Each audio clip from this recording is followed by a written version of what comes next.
समझना चाहती हूँ, क्योंकि सिर्फ बिहार नहीं है, आंध्र भी है।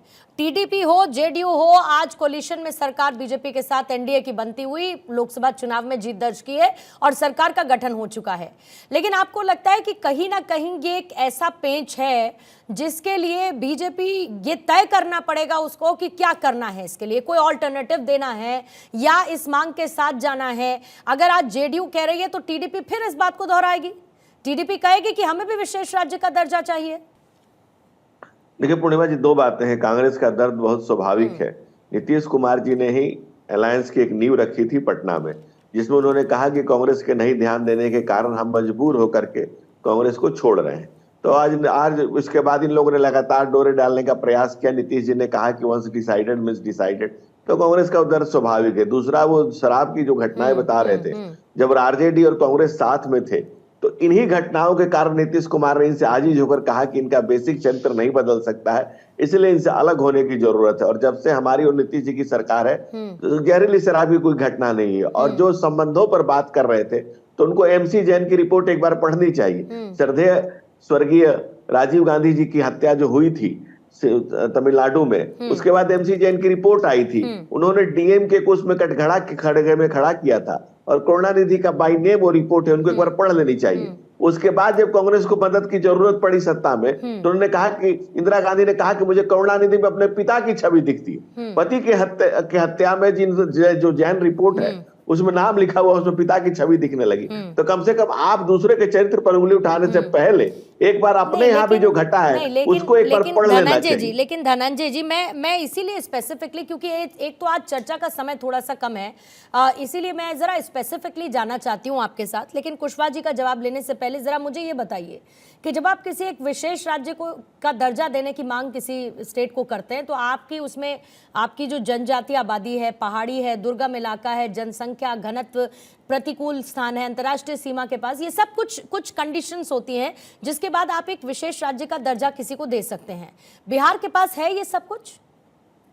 पूर्णिमा जी, मैंने यही कहा कि रघुराम राजन कमेटी बनी थी, उसके लिए उसने मानक और तय किए थे, मूल्य तय किए थे, और उसमें यूपीए सरकार की गवर्नमेंट में ये तय हो गया था कि अब इसके बाद किसी को नहीं दिया जाएगा। बिहार की जहां तक बात है, वो पैकेज देने की बात है, जो 1.25 लाख करोड़ का पैकेज मोदी जी गए थे तो उन्होंने ऑलरेडी अनाउंस किया था और उसको दिया गया। ये बिल्कुल सही बात है कि बिहार को झारखंड से बांटने के बाद बिहार के पास रेवेन्यू के सोर्सेस कम हो गए। बिहार को अग्रिम पंक्ति में लाने के लिए बिहार को मदद की आवश्यकता है।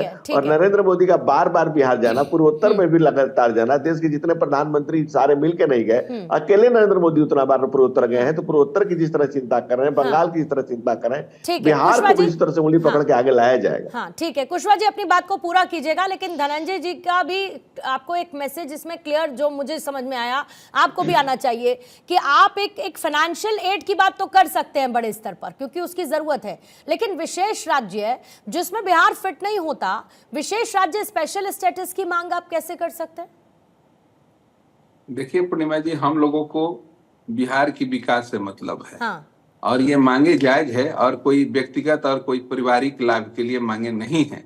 बिहार के 13 से 14 करोड़ लोगों के लिए मांग किया जा रहा है, स्पष्ट है, ये कोई नई मांगे नहीं है। और हम लोग एनडीए में है तो जरूर आशा रखते हैं कि माननीय प्रधानमंत्री जी का जरूर बिहार राज्य पर कृपा हो, क्योंकि बिहार को आगे ले जाना है। क्योंकि बिहार पूरे विश्व में बहुत चीजों के लिए जाना जाता था, लेकिन बीच में जो ये अभी 60 साल राज करने वाले लोग हैं, और जो 15 साल पहले जो राज किए, ये पूरे बिहार को शर्मसार करने का काम किए हैं, बिहार को लूटने का काम किए हैं।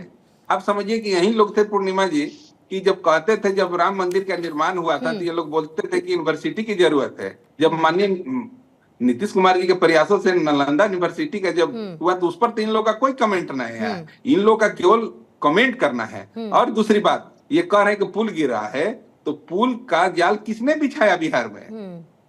नहीं, लेकिन कुशवाहा जी नजरअंदाज तो नहीं कर सकते ना, एक के बाद देखिए ऐसे पुल गिर जाना, फिर उस पर तो विपक्ष बोलेगा ना। पूर्णिमा जी, ये जांच का विषय है, आप लोग के माध्यम से भी बहुत इस पर जांच किया जा रहा है। कई मीडिया वाले साथी भी इस पर काम कर रहे हैं।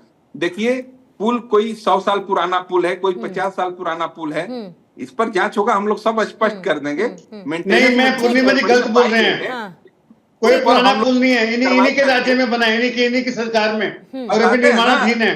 उस पर आते हैं, माननीय तेजस्वी प्रसाद यादव जी ने कहा कि 2 साल के अंदर में दर्जनों पुल गिरे हैं। तो 2 साल जब हम लोग साथ हुआ नहीं, आप सहमत हैं, आप समर्थन कर रहे हैं पुल गिरने का? 17 महीना नहीं, आप दलील क्या दे रहे हैं? आप दलील गल दे रहे हैं, और आप दलील गल दे रहे हैं। आप सहमत हैं इस बात से कि 9 गिरे 2 साल में गिरे और पहले इतने गिरे? आप अपनी जिम्मेदारी से नहीं बच सकते, आपको अपनी जिम्मेदारी लेनी पड़ेगी, आपको जिम्मेदारी लेनी पड़ेगी अपनी। आप अपनी जिम्मेदारी कैसे बच जाएंगे? आपके राज्य में बने हैं, निर्माणाधीन हो रहे हैं अभी, आपके राज्य में बने हैं। पहले आप कह रहे थे कि हमारा गठबंधन था, हमारा मनमुटाव हो गया, हम हट गए, लेकिन नींव कब से पड़ी? जब आपके साथ थे जब ही नींव पड़ी, और कुछ तो अभी 40%।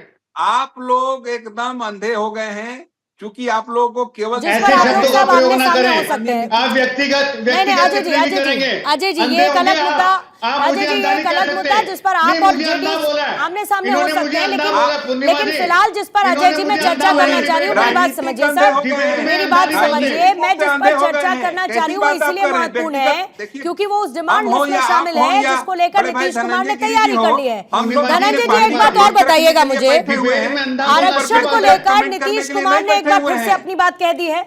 आरक्षण को लेकर बीजेपी का टेक क्या है, और खास तौर से जब जेडीयू के साथ कोalition की गवर्नमेंट है एनडीए की? देखिए पूर्णिमा जी, बिहार में जब हम और नीतीश जी पहले भी जब शुरुआत हम लोगों ने की तो हम लोग हमारे एमएलए भी ज्यादा थे, एमपी भी ज्यादा थे, 2 डिप्टी सीएम थे। हम लोगों ने और नीतीश जी ने मिलकर के बिहार में जातिगत जनगणना कराई, और समाज के अंतिम पायदान पर अगर कोई व्यक्ति, कोई भाई किसी जाति धर्म मजहब संप्रदाय से आता हो तो उसको लेकर के अब अग्रिम पंक्ति में लाने का जो भी सार्थक प्रयास है उसको करने में कहीं कोई बुराई नहीं है। दुनिया में जितने भी आज तक थिंकर हुए, विचारक हुए, मार्क्स, मैकमिल्सी हुए, मैकफरस, चाहे बाबा साहब डॉक्टर भीमराव अम्बेडकर, बाबा साहब ज्योतिराव फूले हुए, जितने भी लोग हुए, उन्होंने जितने बातें कही उसका सारांश नरेंद्र मोदी जी ने कहा है, सबका साथ, सबका विकास, सबका विश्वास, सबका प्रयास। नहीं, लेकिन धनंजय जी सबका साथ सबका विकास में, सबका साथ सबका विकास में देखिए आपकी मुझे नियत और नीति पर कोई डाउट नहीं है, लेकिन बिहार के साथ अलग बात इसीलिए हो जाती है ना क्योंकि अब आपकी सरकार साथ साथ में है।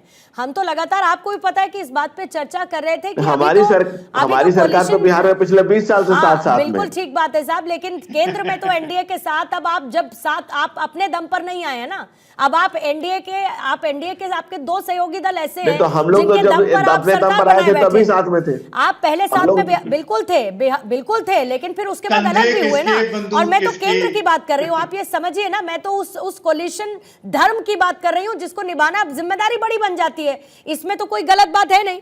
मापा वाला साहब एक बार जल्दी से, धनंजय जी थोड़ा समय, धनंजय जी पूर्णिमा जी, हम पर तो आरोप ही है धर्म की राजनीति करने का लगता है। नहीं, मैंने तो गठबंधन के धर्म की बात की, कोई बात नहीं साहब। मैं ये कह रहा था, जिस तरह धनंजय जी ने बोला सबका साथ सबका विकास, वो देश से देख लिया। मैं आज ये भी नहीं कहूंगा पूर्णिमा, कंधे किसके बंदूक किसकी, अकेले दम पे आए या किसी के दम पे आए, पहले तो निर्णय कर लें। और जो बीच बीच में टूट होती है, अगर मेरा एक सवाल है पूर्णिमा जी दोनों साथियों से, दोनों प्रवक्ताओं से, आप तो आए अगर देश के प्रधान, और आप तो आए भी नहीं, जबकि इतने सारे थे फिर भी नहीं आए तो सही, तो किसका कंधा किसका बंदूक कहने का अधिकार है क्या आपको? नहीं सुनिए, हमें तो अधिकार ये है कि अगर जो नीतीश कुमार जी ने मांगे रखी हैं, अगर हमारे देश के प्रधानमंत्री इनको नहीं मानते तो क्या करेंगे? अच्छा, अगर मानते हैं, इसके बाद कौन कौन सी डिमांड्स हैं वो बता दें। मुझे लगता है कि ये नोक-झोंक, ये जो सरकार है गठबंधन की, जो डबल इंजन, मुझे लगता है डबल इंजन में एक इंजन आगे जा रहा है, एक इंजन पीछे जा रहा है, और बीच के डिब्बे सोचते हैं हम इधर जाएं या उधर जाएं। परेशानी बीच के डिब्बों वालों की है। डबल इंजन अपना काम कर रहे हैं, लेकिन बीच के डिब्बे जो बिहार की जनता है उसको कौन देखेगा पूर्णिमा जी?